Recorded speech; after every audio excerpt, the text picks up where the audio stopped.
خدای قادر سبحان رو بی نهایت متشکر و سپاسگزارم از اینکه این توفیق رو به این حقیر عنایت فرمود تا در چنین شبی در چنین محفل بسیار نورانی و روحانی و معنوی و قرآنی در حضور جمع گرم و پویا و صمیمی تعدادی از جوانان و ریش سفیدان این منطقه و این روستا قرار بگیرم، این لطف یزدانی رو و این توفیق سبحانی رو برای این بنده ضعیف قدردانی و سپاسگزاری میکنم. تبریک و تهنیت عرض میکنم این مجلس رو و این جشن ایمانی و پیوند دینی این دو جوان مؤمن متعهد و مخلص جناب حافظ عبدالرشید و خانواده محترم ملا سید احمد هست دیگه نخیر و خدمت خانواده های عروس و داماد به طور کل و همه بستگان و همه شما حضار معززی که اینجا حضور دارید و تشریف آوردید. جوانان عزیز، من میخوام اینو بگم که این همه شبها و این همه عروسی ها و این همه مراسم شادی که از خدا دور، شما خبر دارید قبل از ماه رمضان شاید بالای 20 تا 30 تا عروسی اسلامی فقط حقیر رفتم اونجا صحبت کردم. هفته آینده حداقل 7 تا عروسی، 3 تاشون هفته آینده در جلگروخ روز جمعه هست. جوانها بیدار شدن، متوجه شدن، رفتن همه کانال ها، همه راه رفتن به بنبست خوردن، متوجه شدن که تنها راه برگشت ما و بازگشت ما راه بازگشت به سوی خدا و قرآن و نماز عبادته. و فکر نکنید که امشب چون که حافظ عبدالرشید حافظ و مولوی مجبور بوده که چون این مراسم بگیره. نه، خدا شاهده. چه بسا جوانهایی بودن که شاید در طول عمرشان کمتر به مسجد رفتن، ولی وقتی مراسم اسلامی رو دیدن که بابا این مراسم اگر غیر اسلامی بود علما نمی آمدن، این مراسم اگر غیر اسلامی بود افراد نمازخوان نمی آمدن، جوانهای پاک نمی آمدن، قطعا چند تا جوان لات و الوات می آمد، قطعا فرشتگان دور این مجلس رو احاطه نمی کرد، بجا شیاطین می آمدن، مطمئنا زنان بی حجاب می آمدن. یقینا اعصاب و روان راحت حاکم نبود بر این مجلس. الکی جوانان میگن ما حال میکنه، اون حال نیست، وباله.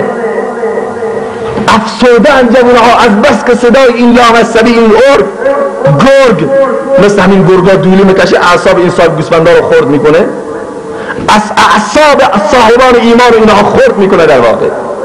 ولی متاسفانه چی میگن؟ میگن جناب مولوی رسم شده.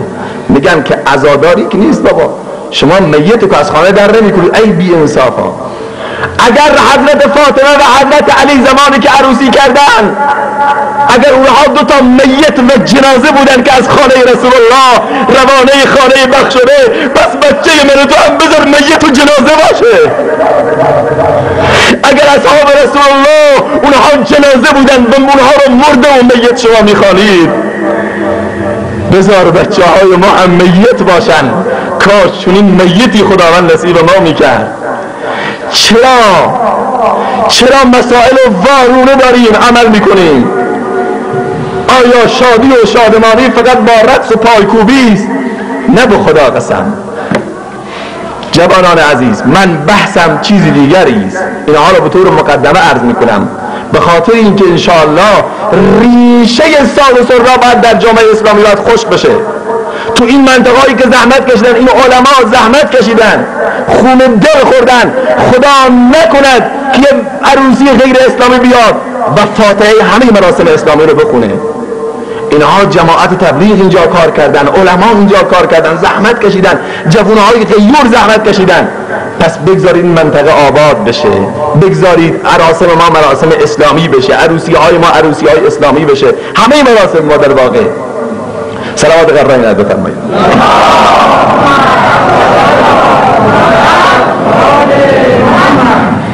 دقایقی که در خدمت شما سروران هستم با این مقدمه طولانی پیرامون پیامهای ارزنده رهبر بشریت دلسوز امت حضرت محمد مصطفی صلی الله علیه و سلم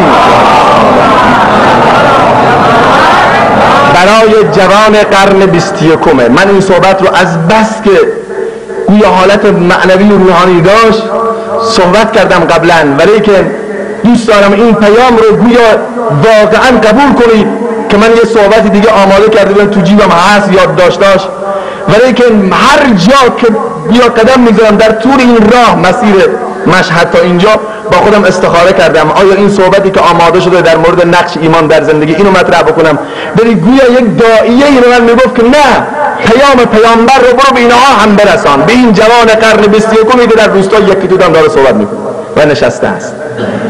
لذا فکر میکنم خیر در همینه که چه پیامهایی رهبر بشریت در قرن 21 به جوان معاصر داره، به من و تو داره.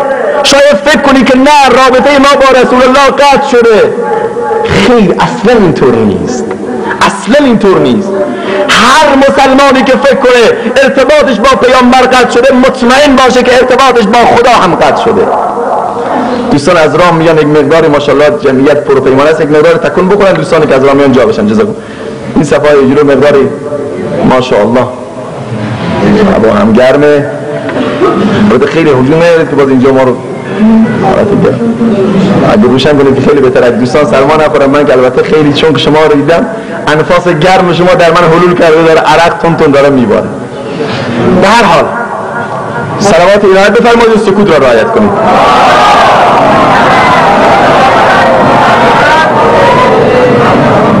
صحبتم اینه که یک جوان مسلمان نباید فکر کنه که چون که پیغمبر از دنیا رفت رحلت کرد دیگه هیچ پیامی، هیچ ارتباطی، هیچ میثاقی، هیچ عهدی، هیچ قراردادی بین شما و بین رهبر بشریت نیست. اینطور نیست، اشتباهست.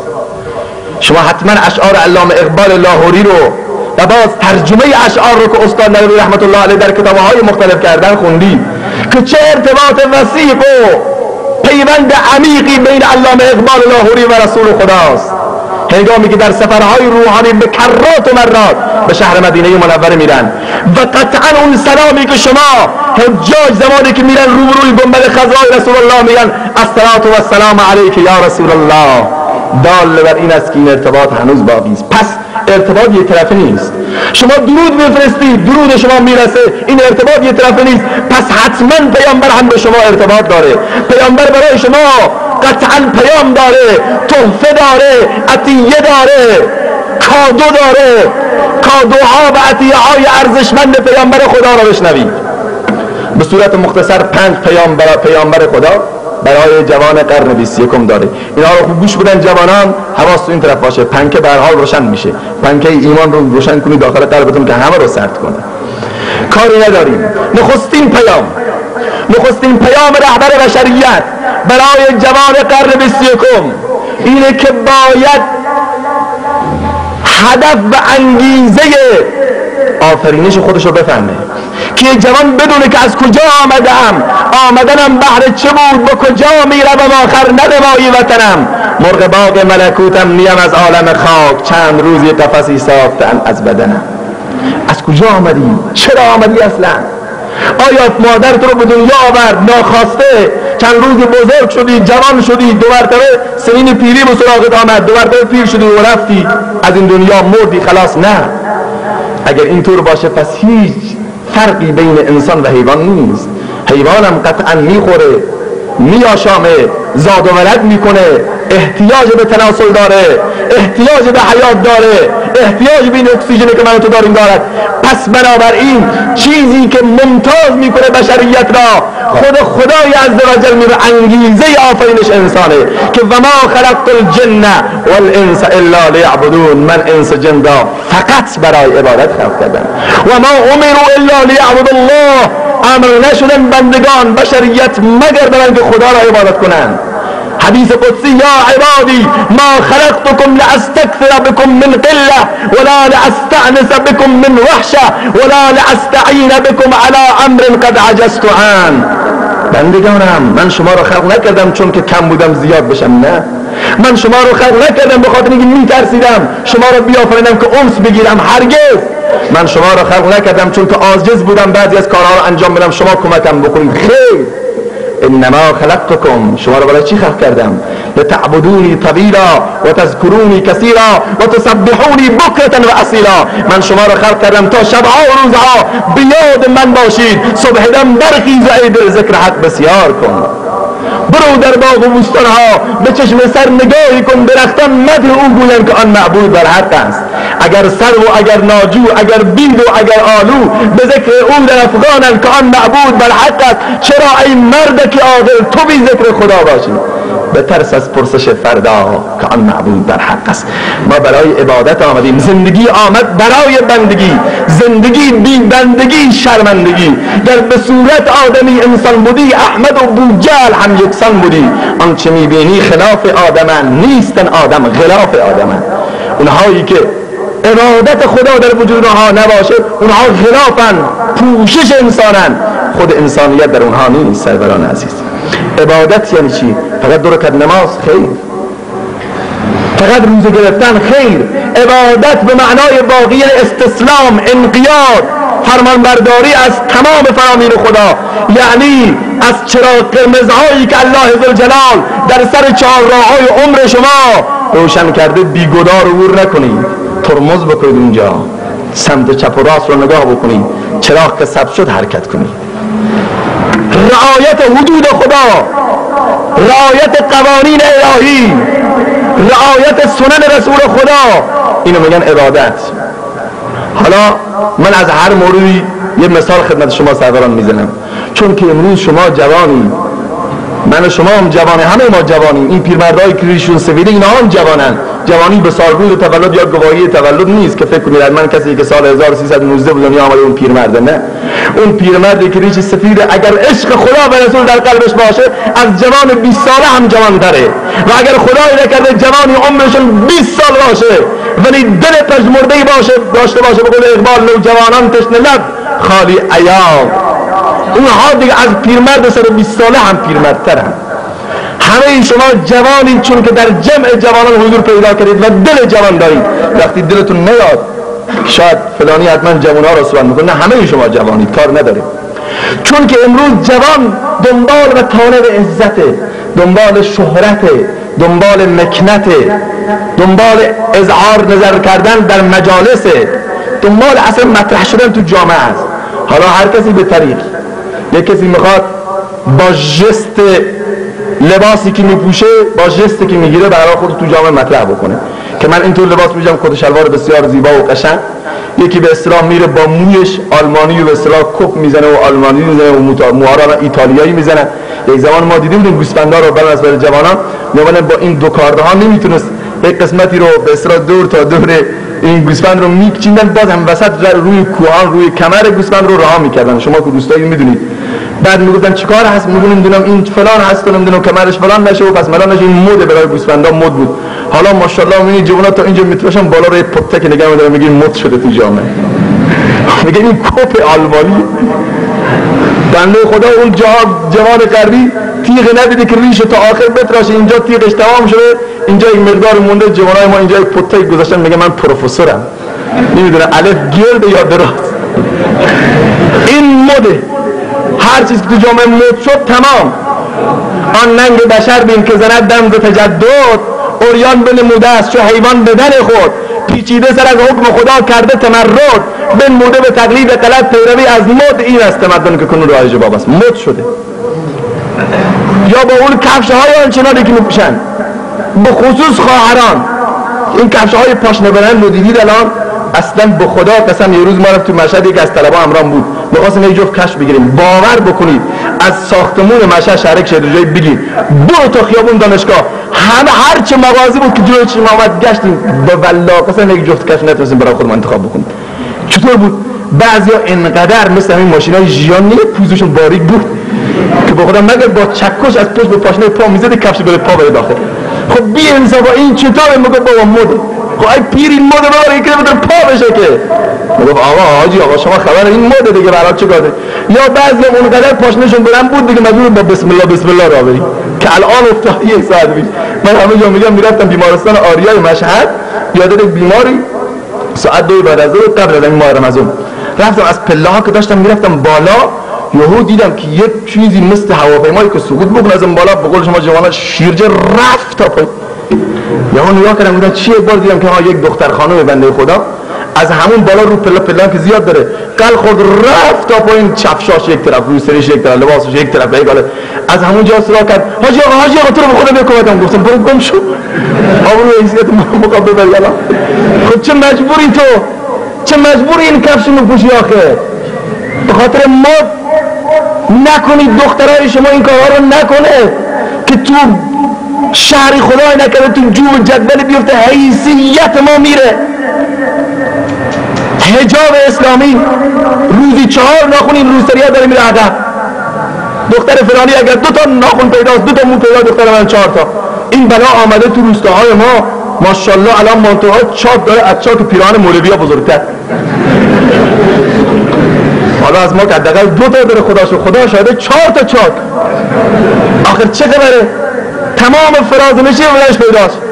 رقابت‌های آنچنانی، اگر دختر فلانی شلوارشو تنگ از 4 نفر پاش میکنن، 8 نفر درش میارن، دختر من باید 8 نفر در پاش کنه، 16 نفر از پاش در بیاره. به خدا قسم اینها راسته ها. از این شلوار تنگا برید بپرسید، به والله قسم تنها پا نمیشه اینا. پدر و مادر بزرگ هر چه قوم خویش و ایلو تبارده به شلوارش از پاش در بیارن. به خاطر موده. و وقتی که میشینن بعد از جوانا بشینید 4 زانو که نمیشن، چون اون خشتکه پاره میشه لامستن. 2 زانو هم که خسته میشن. آخه چه مجبوریم؟ به خاطر اینکه موده، به خاطر اینکه رقابت افتاده. این واقعا برای ما افتاده، برای یک جوان مسلمان. بیاییم واقعا فرهنگ‌های اسلامی بشه، رقابت‌های درست بشه. و بعضی از جوانان ماشاءالله مطرح کردنشون با چی هن؟ اونها که شلوارشون خوبه با تچک زدن، ماشاءالله. یا اینقدر این تچک ها بعضی ها واردن که بعضی ها میگن 200 متر، بعضی ها میگن 500 متر من تچک زدن راه رفتم، خبر نداره که از این طرف اسرائیل پشت سرش داره با پراید پشت سرش داره راه میره که الان 2 متر دیگه به درک وصل میشه. و بعد باز میگه که نه من تچک میزنم به طرف مسجد میرم، لابد شهید میشم. من شهید میشه یا به همون حساب باش.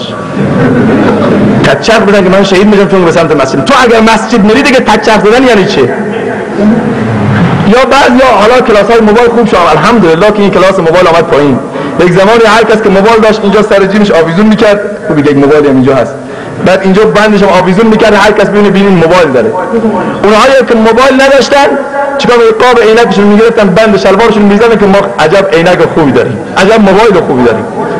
اینها همه مد شده، به اصطلاح مطرح شدن است.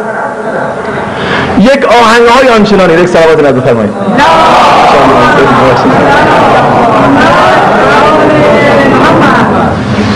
یه آهنگایی میگذارن رو موبایل سوار میکنن که اصلا مغز انسان دود میکشه که خدا نکنه سر نماز یکی از این موبایل ها به زنگ بخوره، خدا شاهد امام مقتدی رو به رقص میارن. آخه بی حساب یکی از افغانستان یک چند وقت زنگ داد، گفت جناب مولی، گفتم چیه؟ گفت اگه سر نماز موبایلشو آدم گل کنی چیکار میشه؟ ما که نمیدونیم گل یعنی، ما فکر گفتم بابا تو ایران فقط توپ گل میکنن. گفتن نه، به اسلام وقتی که زنگ میزنه روشن است بخوان گل کنیم. بعد فهمیدن که میگه یعنی خاموش کنیم، گل کردن یا خاموش کردن. این چه موردی داره؟ به هر حال بعد این صحبت شد گفت اونقدر آهنگ‌هایی هست، اونقدر موزیک‌های خطرناک است که مجبور سر نماز به اصطلاح گلش بکنه یا خاموش کنه، وگرنه واقعا همه رو به رقص میاره. یعنی نماز دیگه نمازی باقی نمیمونه. رو ترمزهای موتورا یا موسیقی‌های گذاشتن، ترانه هایده و نمیدونم همیرا و نمیدونم سروش و کروش و پروش، همه رو گذاشتن رو موبایل‌ها، روی ترمزها که به جای خودش، که بعد اخیراً الان ما شنیدیم بعضی موقع تو شهر مشهد می‌بینیم صدای کوکو او سگه. وقتی میگه چیه؟ میگه این وقت ترمز میگیره موتورشو سگ باق او میکنه. عشق به سگ بابا برای مردم روستا خوبه که حداقل گوسفندا رو نفاذت میکنه، گرگا رو فراری میده. ولی برای جوان رو موتور دیگه چیه؟ یا گربه میون میکنه. اینها همه مطرح شدن تو جامعه هست و به اصطلاح قله‌های شامخ عزت رو فتح نمودن. اما گفتیم و خندیدیم تا اینجا که دوستان نگن وقتی عروسی و جناب مولوی هم اینا رو بسیار چیز داد که حتما شما رو امشب میگردونه. نه، بحث گریه نیست، بحث اینه که واقعا ها درده. اینا همه درده تو جامعه ماست، تو جامعه اسلامی است. حالا هزار مسئله دیگه هست که گفتنشون اینجا جایز نیست، خدا شاهده. رقابت های دیگه هست که گفتنشون شرم انسان بیاد اونها رو مطرح کنه. تو همه مسائل آرایش های غلیظ و نمیدونم لوازم و ماتیکه های اونچنانی کاری نداریم اونها که این چشم سبزه هایی که الان آمدن به اصطلاح مد میکنن که وقتی انسان میبینه فقط میگه قورباغه خدا شده به طرف انسان نزن. و شلواران که ماشاءالله روزی 1 متر از این پایین میره بالا که بعد میگن که بعضی البته جماعتی ها رو چیز میکنن، میگه که این جماعتی ها شلوارش حال مردان نمیکشن بالا، به اصطلاح زنهای بالاشهر احمدآباد هر کدوم 4 ماه جماعت تبلیغی رقص دادن فقط نش. سنتی که مال مردا بود مردا رعایت نکردن، حالا زنا دارن میرون. برای زنا حرامه نه سنت، این مال مرداست. مردا رعایت نکنن زنا گفت دقیقا ما این سنت رعایت میکنیم.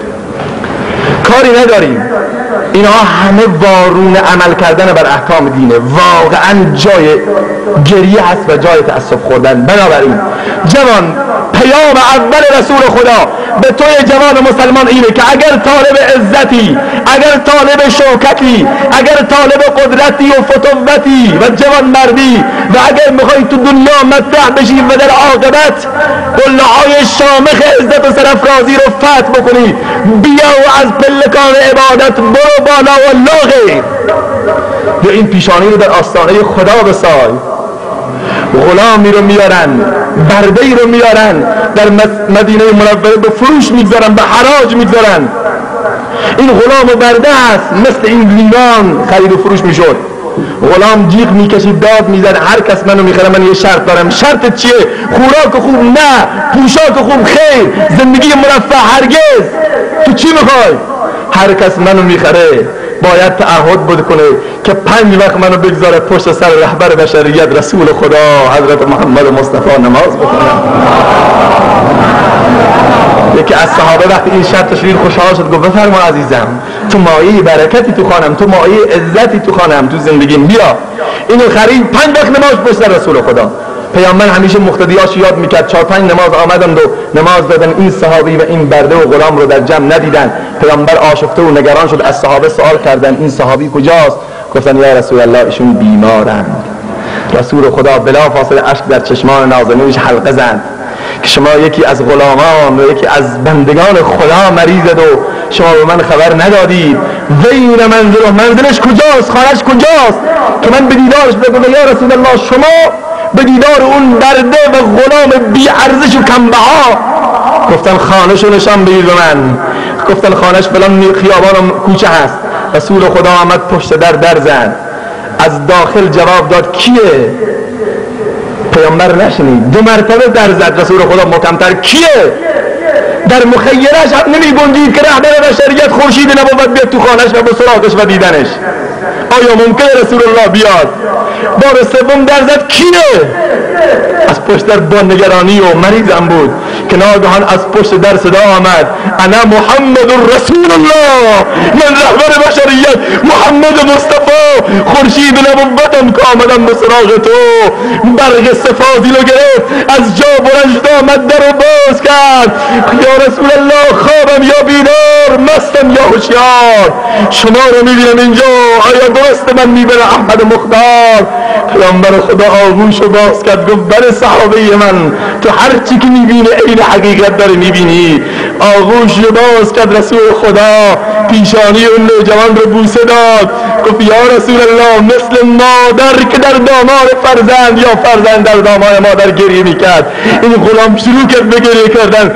یا رسول الله، یا رسول الله، من خیلی کم ارزش دارم، انا احقر شأنا من ان یطلبنی رسول الله، من خیلی کوچکتر از آنم که رهبر بشریت بیاد به سراغم. رسول خدا اونو محکم فشرد. میدونی چه گفت؟ بل والله انک عند الله قال، به خدا قسم تو نزد الله و نزد رسول الله از چنان مقام و منزلت و ارزش و عزت با برخورداری که هیچ یک از ثروتمندان و قدرتمندان دنیا نای رقابت کردن با تو رو ندارند. رسد آدمی به جایی که بجز خدا نبیند، بنگر که تا چه حد است و مکان آدمیت. تن آدمی شریف است به جان آدمیت، نه همین لباس زیباست نشان آدمیت. خیلی مهمه، آدمی را آدمیت لازم است. عود را گر بو نباشد هیزم است.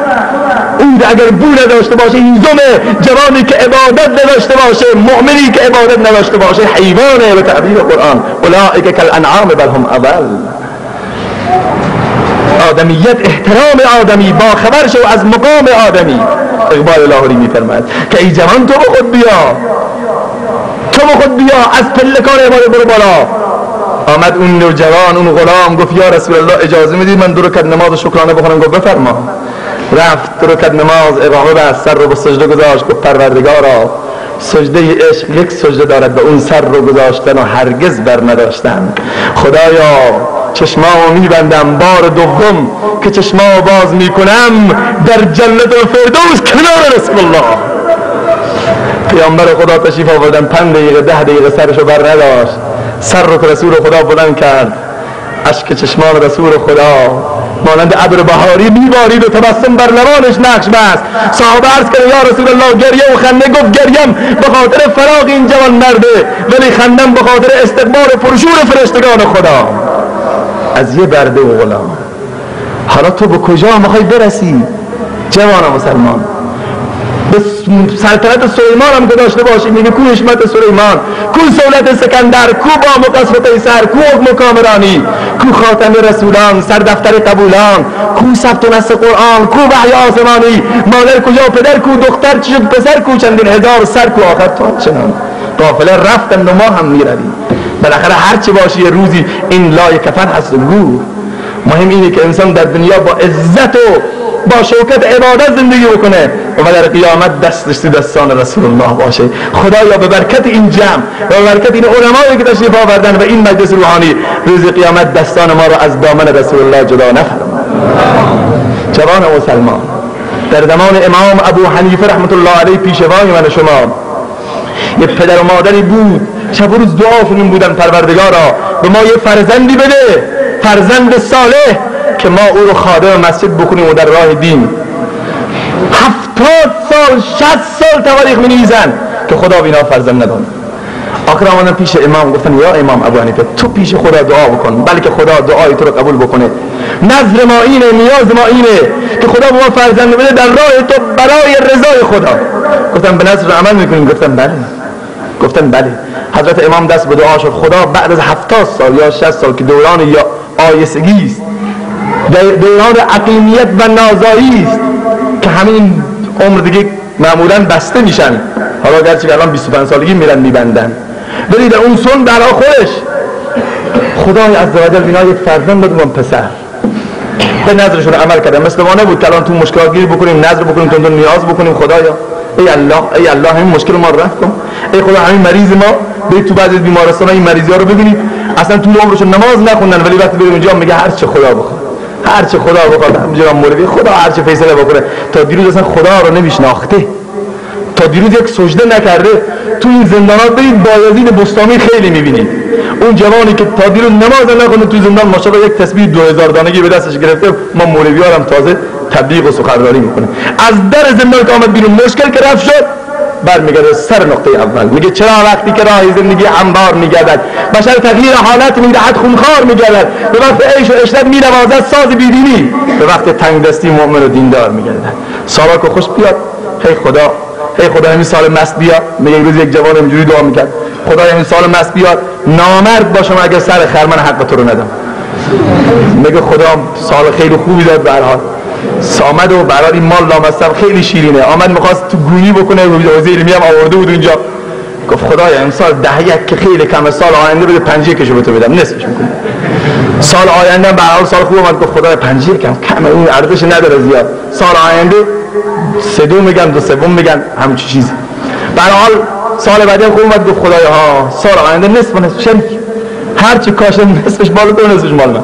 سال آخرم غذا نمیشد. خدایا من همون جوانم که روزم غذا نمیشد. اون موقع کیف میکنه انسان دعا بکنه. ولی انسانی که روزرده، خجالت زده است، طول عمرش عبادتی نکرده، هنگام مشکلات با چه رویی، با چه دستی، با چه کیفیتی دست رو سوی خدا بلند میکنه. واقعا افته. کار ندارم. بچه بزرگ شد سن 5-6 سالگی آوردن تو مسجد، تو حوزه علمیه. بچه بزرگ شد به سن جوانی رسید، چون که بحث جواناست، آمد روبروی به سن 18 و 19 سالگی عین بحران و شورش جوانی، عین فوران عشق که دیگه جوان‌ها تو این دیگه سن کنترل کردنشون دیگه خیلی مهار کردنشون مشکله. اینقدر غرور هست، اینقدر تکبر هست که اگر بابام حرف بزنه یک سیلی آب دار تو گوشش. ولی این جوان تا اون روز نه معصیت دیده بود نه گناه رو. روبروی مسجد در زمان امام ابو حنیفه، خانه یک خانمی بود، دختر خانمی یا به هر حال خانم بزرگتری که دارای جمال و کمال و منصب و فلان، چشمش به این جوان افتاد، فریفته شد.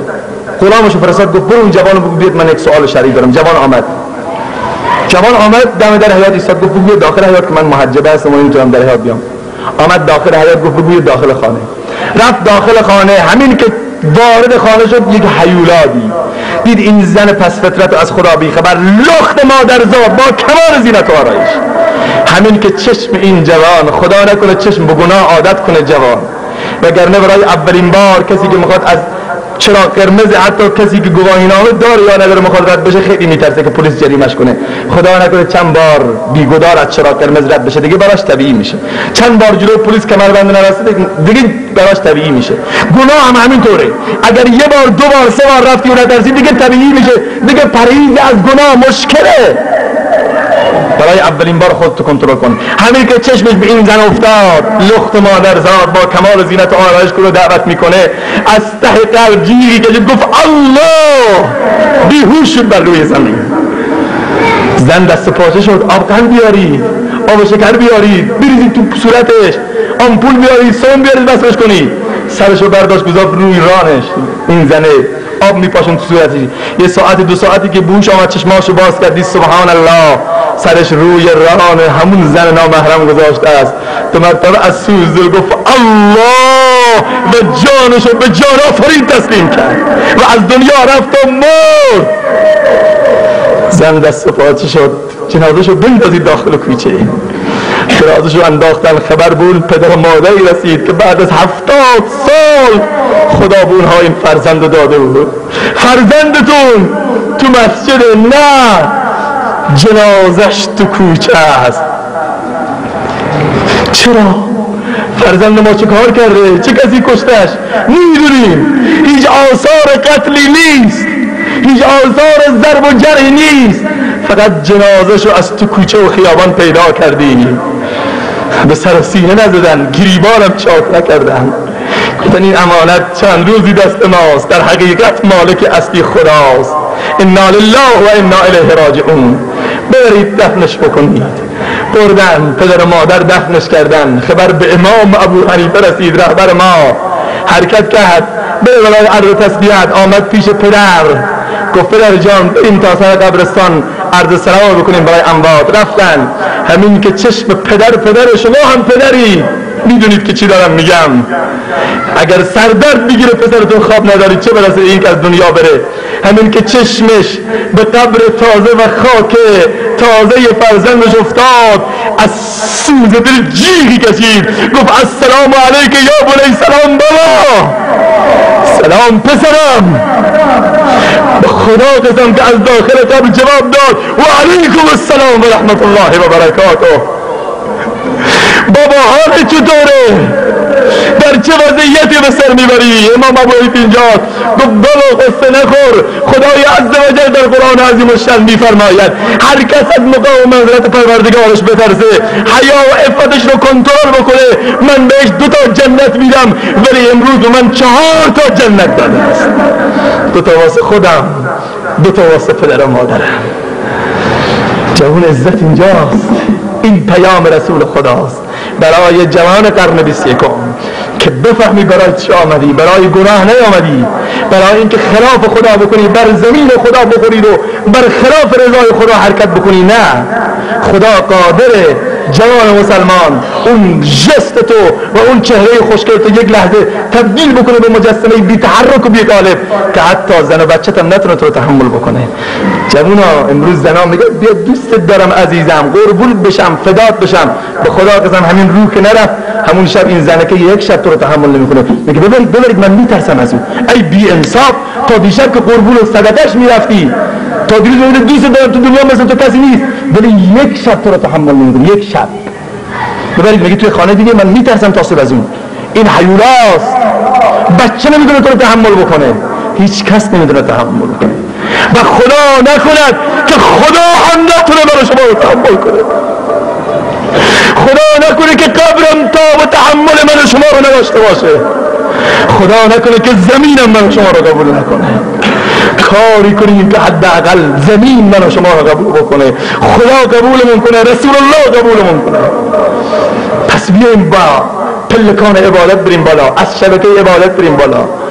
شبها تا ساعت 12 که شب کنار تلویزیون ها، کنار فیلم های مبتذل و وقت ضایع کن، وقتتون رو نگذرونید جوان. تو مسجد رمضان رفت، خدا که نرفت، رمضان رفت، تومار رمضان پیچیده شد، نه تومار عبادت. تومار رمضان و تراویح پیچیده شد، نه نمازهای 5 وقت. کجایی تو؟ بیا همه تب مسلمان بشیم. نه جایی که آسونه بگیم مسلمان، جایی که سخت اینجا نمیشه. جناب مولوی خیلی سخته. این اولین پیام. وقتم گذشت، وقتم خیلی محدود، شما خسته شدید، صدام همچین. دومین پیام روحانی رسول خدا به جوان قرن 21. خسته که نشدید انشالله. به هر حال گفتم دیگه مقصر خودتونی و اصرار شما بوده. به هر حال باید ما رو تحمل بکنیم. میگن یک زمانی یک عالمی به یک جوان گفت بیا بریم مسجد. گفتم بابا نمیشه، شما مولا نماز خیلی طولانی میگه. گفت نه بابا طولانی نیست زیاد. آمد به مسجد و امام اتفاقا سوره بقره رو شروع کرد بخوندن و این مقدار خوند. این پاپا کرد، نه بابا این نماز تموم نکرد. تحمل کرد. بعد نماز از جمعه از مولا پرسید که امام چی سوره خوندی جناب مولوی؟ گفت سوره بقره رو. گفت بقره یعنی چی؟ گفت بقره یعنی گاو. گفت ها دیدم خیلی بزرگ و طولانی بود. فردا دیگه نمیام بابا این سوره بقره خیلی بزرگ. گفت نه فردا شب سوره کوچیک میخونم. فردا شب آمد و شروع کرد امام سوره الم ترکیف رو. گفت الم ترکیف و فعل ربک با اصحاب الفیل. هم یک بار این دستاشو بسته بود، دستاشو باز کرد و فرار کرد. گفت کجا میری؟ گفت بابا دیشب سوره گاو بود اینقدر بلند بود، امشب سوره فیل. خدا بخیر کنه. حالا میگه که دیشب این بلند شده، خدا بخیر کنه. در هر حال سوره فیل الان ترکیف و بقره رو با هم میخونیم. یک صلوات غرایی نعت بفرمایید.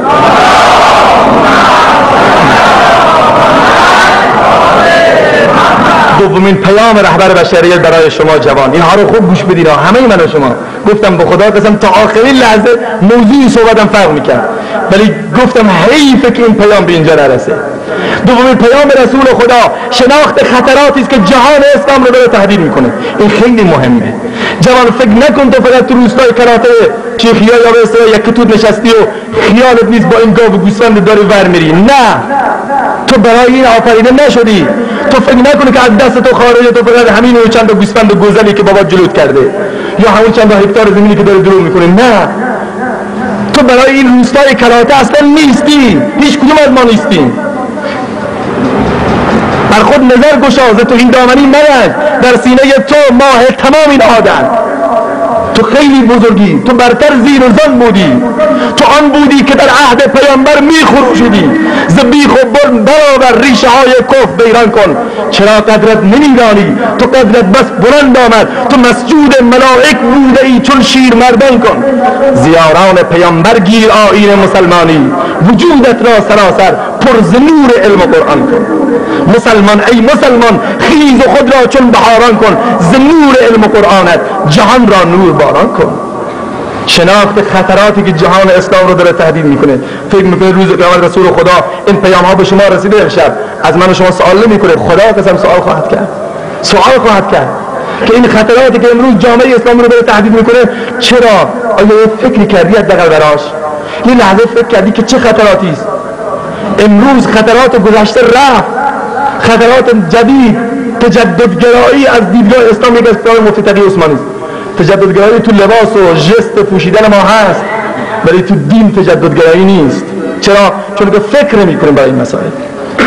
فکر نمی‌کنیم این خطرات امروز هر روز با یک طرح خاصی، با یک کیفیت خاصی، با یک پوشش خاصی داره میاد تو جامعه اسلامی.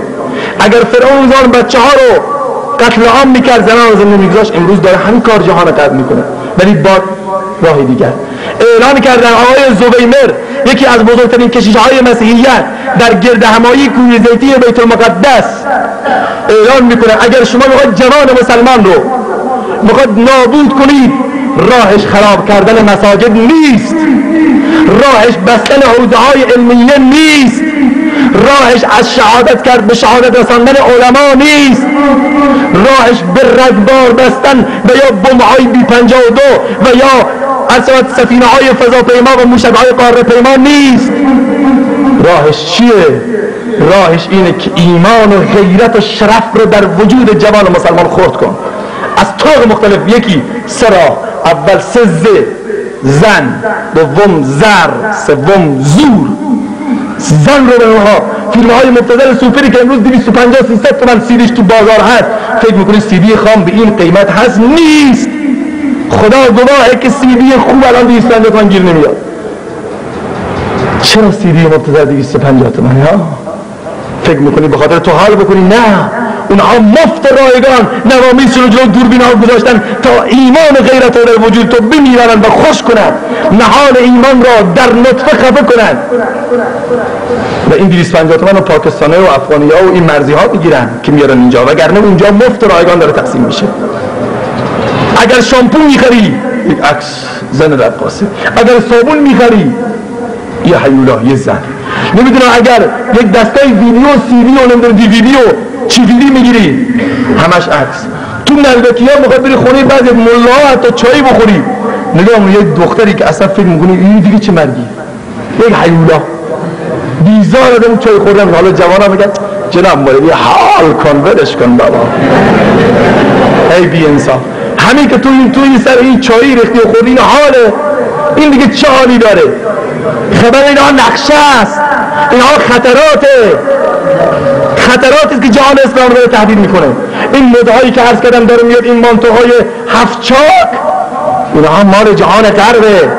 متاسفانه دخترای ما هم تو جامعه اسلامی علی رغم اینکه مسئولین و شبکه‌ها و رسانه‌های ملی ما شب روز تبلیغات حجاب میکنه، ولی تو برید تو بالاشهر، تو شهر مشهد یا تهران، بعضی از این مغازه‌ها بری انسان به خدا قسم شرم انسان بخواد یه چیزی بخواد بخرید. چرا؟ آمدن دخترهای زیبا رو هم تو گفتم مداد چشم کشیده تا پشت کلهشون، چشماشون هم مثل چشمای قربت‌ها سبز کرده و لباشون هم اون چونانی. بعد میاد نشسته اجازه رفتیم با تعداد طلبا بخوام برای زیراکس و کپی و بعضی از چیزهایی نوشته بودیم. وقتی رفتیم اینجا دیدیم اینقدر اینها تعارف و تکلف میکنن، گفتم بریم این چه بدبختی. آخر یک جوان بیاد اونجا، همه پیرمردا و 120 سالم که نرن اونجا، دلشون به حرکت و جنبش میفته. به خاطر چی؟ اینها دیگه تبلیغات جهان غربه. دخترها هم پول کمی میگیرن، هم برای اشباع قواعد جنسی است. راحت مشتری، ماشاءالله بازار مشتری‌ها گرد. به خاطر اینکه چی؟ یا بعضی مطب‌های پزشکان میری ماشاءالله اصلا واقعا افت داره. اینها جامعه غربه، اینها جهان غرب داره این کار رو میکنه. بشنوید جماعت تبلیغ این گروه بزرگوار آمده بودن به مسجد ما، خودشون خدا گواه که صحبت میکردن، خدا گواه هست. میگفتن ما رفتیم به یک از کشورهای آفریقایی، رفتیم اونجا یه جوان متواضع و پولدار رو دیدیم. گفت آقا چند دقیقه باهاش صحبت داریم. گفت آقا وقت ندارم. گفتم آقا چند دقیقه فقط؟ گفت آقا وقت ندارم. بارها رفتیم وقت بهمون نداد، آخر گفتیم 5 دقیقه بی انصاف، دقیقه شیشم مال خودت برو. گفت فقط 5 دقیقه. گفت آره. نگه رفتیم نشستیم 5 دقیقه، 2-3 دقیقه شروع کرد به صحبت، دیدیم مثل ابر بهاری میگرید. سر 5 دقیقه خلاصه کردیم. گفت آقا ادامه بدید. گفت ما 5 دقیقه گل داریم. گفت ادامه بدید. ادامه دادیم، شروع کرد به گریه کردن. دیدیم خیلی گریه میکنه. گفت آقا علت گریه چیه؟ گفت سوالم نکنید. گفت نباید بدونیم. گفت 5 دقیقه دیگه اگه دیرتر میامدید بدبختی بیچاره شده بودم. چرا؟ گفت من عاشق یه دختر مسیحی بودم، خودشون دیده بودن ها، عاشق یه دختر مسیحی بودم، هر چی که من براش مهریه گذاشتم قبول نکرد. گفت مهریه‌ام خیلی سنگینه، 2 چیزه. چیه؟ کشتن، قتل، مثل اون قطامی که عمل حضرت علی رو کشت تا اینکه ابن ملجم اونو بگیره. ابن ملجمی که معذرت میخوام حضرت علی رو کشت تا به قطام برسه. مهریت همینه، رهبر مسلمان‌ها رو بکشم؟ نه، مهریم 2 چیزه. اول اینکه مسیحی بشی، مسیحی شدم، و دوم اینکه بر رهبر بشر حضرت محمد مصطفی لعنت بفرستی. من مجبور شدم که بخواستم برم الان لعنت رو بفرستم. خدا شما فرشته‌های نجات آورد. اشهد ان لا اله الا الله و ان محمد رسول الله. مسلمان شد. جوان مسلمان با زنا دارن امروز جوانان مسلمان دارن میخرن. به خدا قسم این واقعیته.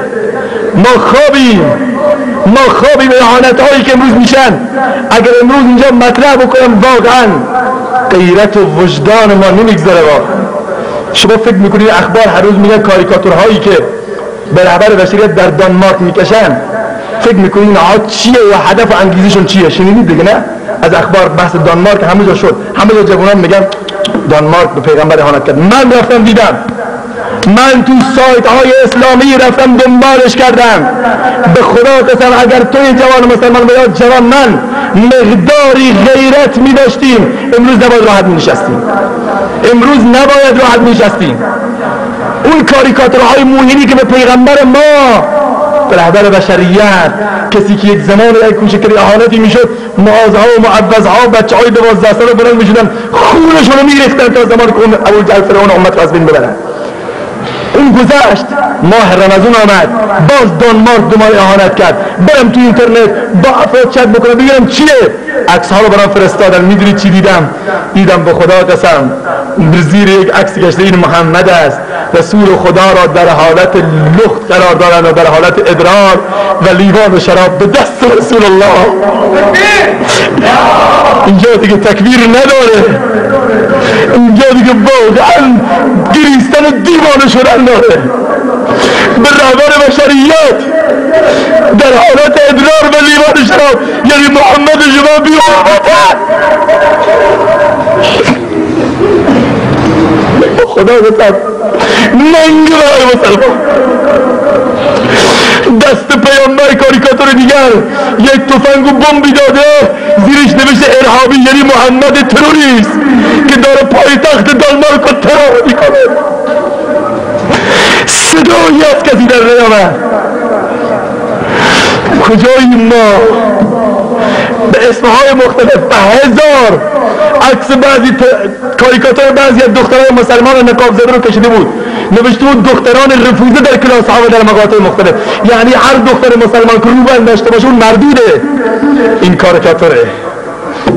ولی تو بگو جوان مسلمان، تو بگو واقعا که اگر به قول شاعر اردی زبان، اگر اظهار استبداد کی معنی بغاوته، اگر بیزاری بیداد کی معنی بغاوته، اگر آگ فدرت آزاد کی معنی بغاوته، تو پر میں ایک باغو ها میرا مذهب بغاوته. یعنی اگر افشای انگیزه ها و دسایس جهان غرب اسمش تروره و اگر مبارزه با ناموس فروشی و اهانت با رسول خدا اسمش تروره، اگر افشا کردن نقشه های شوم و پروتکل های دانشوران صهیونیست اسمش تروره، پس جهانیان بداند که من تروریستم و مذهبم هم تروره.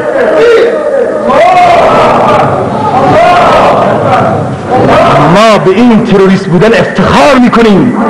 اگر تروریست معناش اینه دفاعی از کیان و ناموس و شرف مسلمانان، من تروریستم، بله، به این تروریست بودن افتخار میکنم. هر کس امروز با نام اسلامی در هر جا که تروریسته، اگر واقعا دفاع از اسلام و میهن اسلامی نیتشه، به خدا قسم محمد رسول الله دست اون تروریست را بوسه خواهد داد. کجای ما؟ به هر نام امروز به کیان مسلمان دارن میتازن. تو عراق فرزندان مسلمان رو به زندانیان رو مجبور میکنن به همدیگر تجاوز کنن.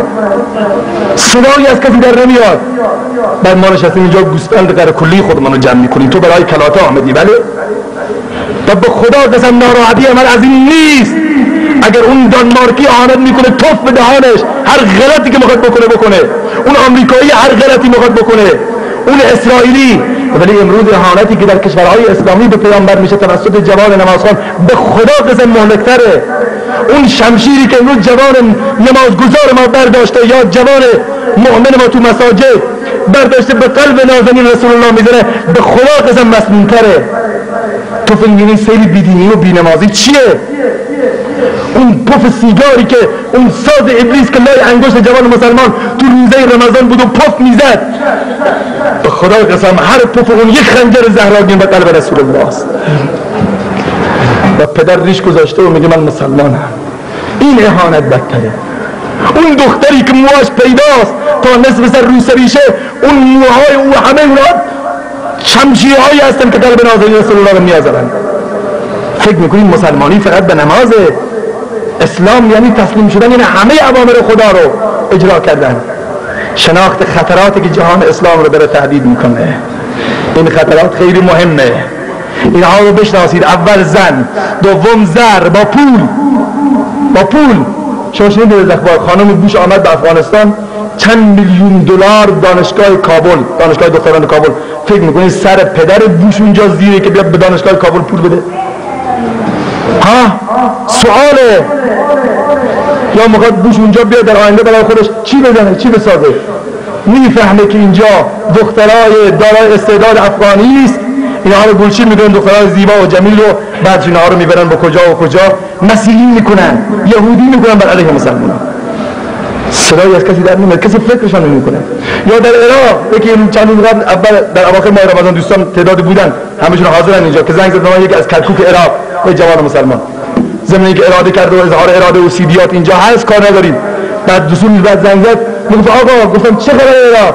گفت آقا بازار ایمان فروشی گرمه، آنچنان گرم است بازار مکافات عمل، گر به دقت بنگری هر روز محشر. گفتم چطور؟ گفت ایمان ماهی 600 دلار به فروش میره، محبت رسول الله ماهی 600 دلار به 600,000 تومان. های رسول الله، کجایی که دهان تو را ببوسم. فرمودن که فستکونو بادروا بالاعمال الصالحه فستکونو فتنا كقطع الليل المظلم يصبح الرجل مؤمنا ويمسي كافرا. الحدیث که بشتابید به سوی اعمال صالحه قبل از اینکه زمان بیاد که مرد صبح از خانه بیرون میشه مسلمان، شب کافر به خانه برمیگرده. با خدا قسم امروز همینجوری است. جوان مسلمان امروز از خانه سالم میره بیرون، با زمان روزدار، شب برمیگرده واقعا منکر خدا و رسول میشه. شناخت خطر. و سوم زورش که مشخصه،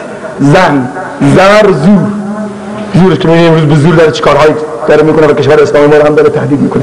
وقتم گذشت. سومی مبارزه با یأس و نومیدی و امیدوار بودن. من اینها رو تونتون عرض میکنم که خلاص بشه به صورت تیتروار، که جوان مسلمان نباید نومید باشه. دیگه بشینیم دیگه خلاص شد، خلاص دیگه رفت، همه اینجوری نمیشه. تو مجالس هر کس میشینه ماشاءالله تو مجلس دست به دست میره، جامعه اسلامی تباه شد، رفت. ملاها اونطور شدن، حاجی‌ها وقتی میرن مکه تازه دروغ گفتن یاد میگیرن. ممکنه جوان مسلمان نور روزی میگیره یاد میگیره چیکار بکنه. چوت همه چوت کردن دنیا خراب شد. آقا مثل این میمونه. مثال بزنم، خانه یک آتش بگیره، مفتی تقی عثمانی رو مثال بزنه، میگه خانه یک آتش بگیره، شما میاد میگه خانم آتش گرفت، باید در دقیقه ولی بچه‌م مرد، در دقیقه زنم سوخت. آقا کسی همچه کار میکنه یا فلان زنگ میره آتش نشانی، از با بیل و کلنگ و آب و شلنگ آتش رو خاموش میکنه. امروز تو خانه آتش گرفته، حالا ما نشستیم چوت میکنه اینجا وای میکنه. آقا بلند شو، تو برتر زیر و زن بودی، از خواب گران خیز، بلند شو، این همه موانع رو در بنورد، میتونی. مبارزه با یأس و نومیدی. نومید هم نباش که رندان بادنوش ناگه به یک خروش به منزل رسیدن، بهر الطاف تو بی پایان بود، ناامید از رحمتت شیطان بود. و به قول اقبال مرگ را سامان زکت آرزوست، زندگانی محکم از لا تقنطوست، تا امید از آرزوی پیهم است، ناامیدی زندگانی را سم است. ناامیدی همچو گور افشاردد، در چهل بندی ز پا می آردد، زندگی را یأس خواب آور بود، این دلیل سستی عنصر بود. چشم جان را سرمه اش اعمی کند، روز روشن را شب یلدا کند، از دمش میرد قوای زندگی، خوش گردد چشمه‌های زندگی. ابوبکر گونه بلند شو، ندای عیون قصد دین و انا حی بده، که آیا در دین رسول الله کمی بیاد و من زنده باشم. چهارمی پیام رسول خدا، چون که وقت خاطر میگذره اینها رو تیتوار عرض بکنم. البته اگر فرصت شد راجع به این موضوعات انشاءالله در عروسی های بعدی صحبت بشه، انشاءالله خیلی خوب هست اگر خداوند توفیق بده. چهارمی تقلید و تبعیت از اسوه‌های و پیشینی گذشته و پیشین، یعنی ما بخوایم نخوایم باید تقلید بکنیم. حالا تقلید ما از کیه؟ بعضی از مایکل جکسون، چارلی چاپی، نمیدونم مستر وی چطور میرقصه و چطور سر صدا میکنه، نمیدونم آقای فردی اون خواننده فلان. از اینه ما جوانایی مثل حمزه داریم، ما جوانایی مثل عمیر داریم، پیرمردایی مثل عمرو بن جموع داریم، زنانی مثل خنسا داریم، سمیه و عایشه داریم. دیگه دلیلی نداره که ما دنبال اینو بگردیم. تقلید از اسوه‌های پیشین و اسوه‌های نیک ما. تقلید ما خوب باشه، خوب تقلید بکنیم. این چهار و پنجم دعوت تبلیغ، این نهضت جماعت تبلیغ، این پیام رسول خداست که همه باید عمل بکنن. گفتم در مورد این 3 مورد آخری اگر انشالله عروسی بود اینها رو توضیح میدم، چون که برای وقت شما رو نگیرم، زیاد وقتم خیلی گذشت. چند دقیقه دارم صحبت می‌کنم جناب مجری؟ بله یعنی از دقیقه رد شده ماشاءالله. به هر حال دیگه دوست داریم که آینده هم اینها رو ببینیم یک مرتبه، نگه این ملا رفت پشت میره تلفن دیگه از خدا خواست ما رو تصور نکردن، فرصتی برای آینده هم باشه. به هر حال جماعت تبلیغ این 5مین پیام رسول خداست که اینها رو باید مستحکم بشمونید و به هر حال اینها رو نصرت کنید، برید با اینها و اسلام رو به همه جا برسونید. واقعیت امر اینه که امروز همه علما، همه روحانیت محترم من شما روی این کار فکر شده، روی این کار به تجربه رسیده. کسی نمیتونه امروز مانند خورشید روشن و واضح و مبرهن است. لذا بنابراین روی این مسئله انشاءالله تاکید زیادی هست، یعنی این 5 پیام رسول خدا رو انشاءالله امیدوارم که از یاد شما نرفته باشه. اولی شناخت هدف انگیزه زندگی و همون عبادت قبول، دوم شناخت خطرات و موانع احسنت، سوم یک نفر میگه امید به پیروزی و مبارزه با یأس، چهارمی بی انصافات. در تا بعد از سخنرانی که یاد شما میمون که تقلید از اسوه‌های گذشته نیک، و پنجمی دعوت و تبلیغ. انشالله که شما این پیام‌های روحانی رسول خدا رو عمل میکنید. نه انشالله هر کس میخواد این پیام‌ها رو عمل کنه اینطور نیست. ما مثلا جماعت تبلیغی رو نقد نمیخوام، اونهایی که حاضر انشالله در آینده عروسی‌هاشون اسلامی بگیرن بلند بشن مرد و مردانه اسمشون رو بنویسن. حمداللهشون رو میکنن. ماشاءالله احسنت. جناب مولوی اسماعیل یکی بدنش بنویسه. جناب مولوی مجنون اسماعیل بنویسه. بس کنید.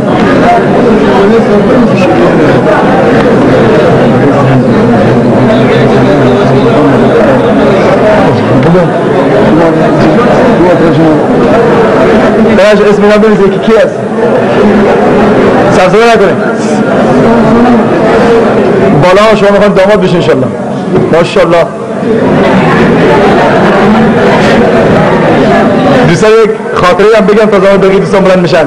اسم شما چی بود جوان؟ احسنتم. یک صلوات بفرستید تشویقش.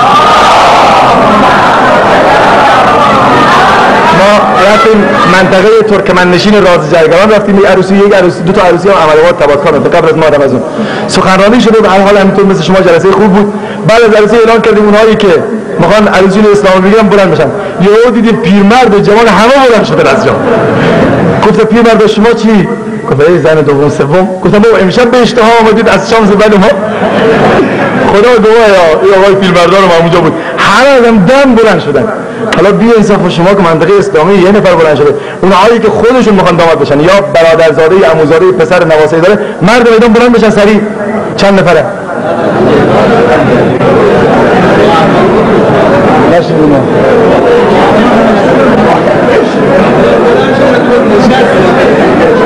کی بلند شده نشستن؟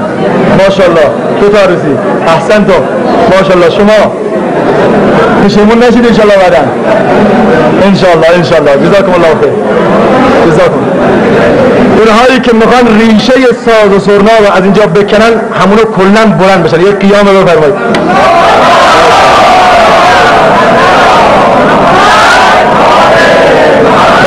ببخشید به هر حال شما رو حرکت دادیم. به هر حال خود رو خستید. از جوان آزاری خوشمون میاد که شما رو خسته کردیم. به هر حال از اینکه فرصت رو به هر حال این فرصتی پیش آمد واقعا بسیار خوشحالیم. در پایان هم تبریک و تهنیت عرض می‌کنم این مجلس فرخنده رو خدمت شاه داماد عزیز جناب حافظ عبدالرشید که بی صبرانه ما منتظر بودیم خودشون از ما بیشتر که صبح یک خاطره از ایشون بگم. دیشب ایشون خانه ما بود، گفتم بابا فرداش عروسیته. که جناب مولوی خیلی خسته و نمیدونم فلان، پس گفتم بابا فرداش عروسیته. که برای صبح میریم. صبح آمدم بعد نماز صبح این خواب نمیبرد. لحظات آخر بعد گفت که ساعت 7 ما رو بیدار کنی که دیر بشه. من گفتم ساعت 8 من میخوام. اول اون دراز کشیده بود. چشمش باز به حساب این گفت شاید ساعت 6. گفت جناب مولوی ساعت چنده؟ گفتم ساعت 8. نه خدایی. از سر جای یک جور که من گفتم اول دار گرفتش. نه خدایی. گفت جناب مولوی 8 شب نیست بابا 8 صبح هنوز. به هر حال خوشبخت شدیم از اینکه برای در محفل ایشون شرکت کردیم. از پدر خانم ایشون جناب مولا سید احمد هم واقعا تشکر میکنیم که همکاری لازم کردن و از همه پدر داماد همچنین خانواده ها که دوستان زحمت کردن، از علمای بزرگوار، استاد بزرگوار و تاج سر بنده که البته نه به اسم استاده که من از ایشون درس خوندم واقعا چند سال، جناب حضرت مولانا کردستانی حفظ الله که خداوند ایشون رو حفظ بفرماید تشریف آوردن بر ما منت نهادن. جناب مولوی دستگیر که جز بانیان بودن، قطعا جناب مولوی سلیمانی تشریف آوردن، جناب حافظ عبدالباری و مجری محترمی که اول یک روز تکه به ما انداخت و بعد نتونست حتی صلوات بگه، در حال اینه که میگه با درد کشان هر که در افتاد الاخر. اینه که از همه دوستان و علما جناب مولوی و دوستانی که از قشتون تشریف آوردن و دوستان دیگر من جا نداره که تشکر کنم چون میزبان نیستم، ولی در حال به نوبه خودم از همه شما تشکر میکنم و امید است که بذر این چنین جلساتی کاشته شده باشه ان شاء الله و در آینده ما تهو بکنیم ان شاء الله. هفته آینده همچنین مجلسی 3 تا عروسی در جلگه رخ روز جمعه هست ان شاء الله که رخ همه ما به طرف جلگه رخ باشه. السلام علیکم و رحمت الله و برکاته. این شما